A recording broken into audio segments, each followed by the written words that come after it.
kryezuar pas 32 vitesh në janar të vitit 2023 me një akt të paprecedent, sot Orkestra Simfonike e Shkodrës kthehet në një formacion që nuk është as mish as peshk, as ansambël dhome dhe as orkestër. E gjitha kjo me vendime personale të Drejtorisë së Kulturës së Benet Beci.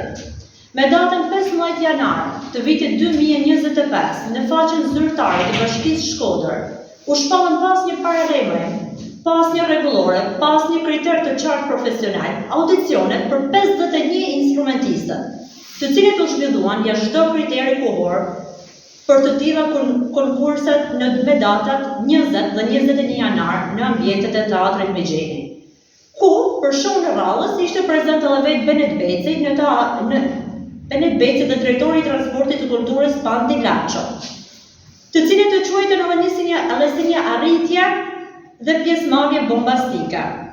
por tullumbacia e propagandës u shua shumë shpejt. Por në faqen zyrtare në këtë shpallje absurde për një orkestër funksionale, e cila ka shkëlqyer gjatë gjithë këtyre 2 viteve në koncertet kombëtare ndërkombëtare, parashikohej shpallja e fituesve brenda 5 ditëve sipas ligjit. Fituesit nuk u shpallën kurrë, rezultatet e jurisë nuk u deklaruan dhe administrata e Benetit ka disa ditë në kundërshtim me çdo normë ligjore që thret sipas simpative personale në telefonata private instrumentist për lidhjen e kontratës.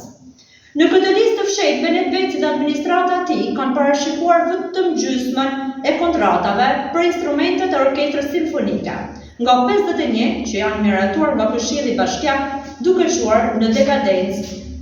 dekadencën e një ansambli të pa kuptim të muzikor, Orkestrën Simfonike të Shkodrës.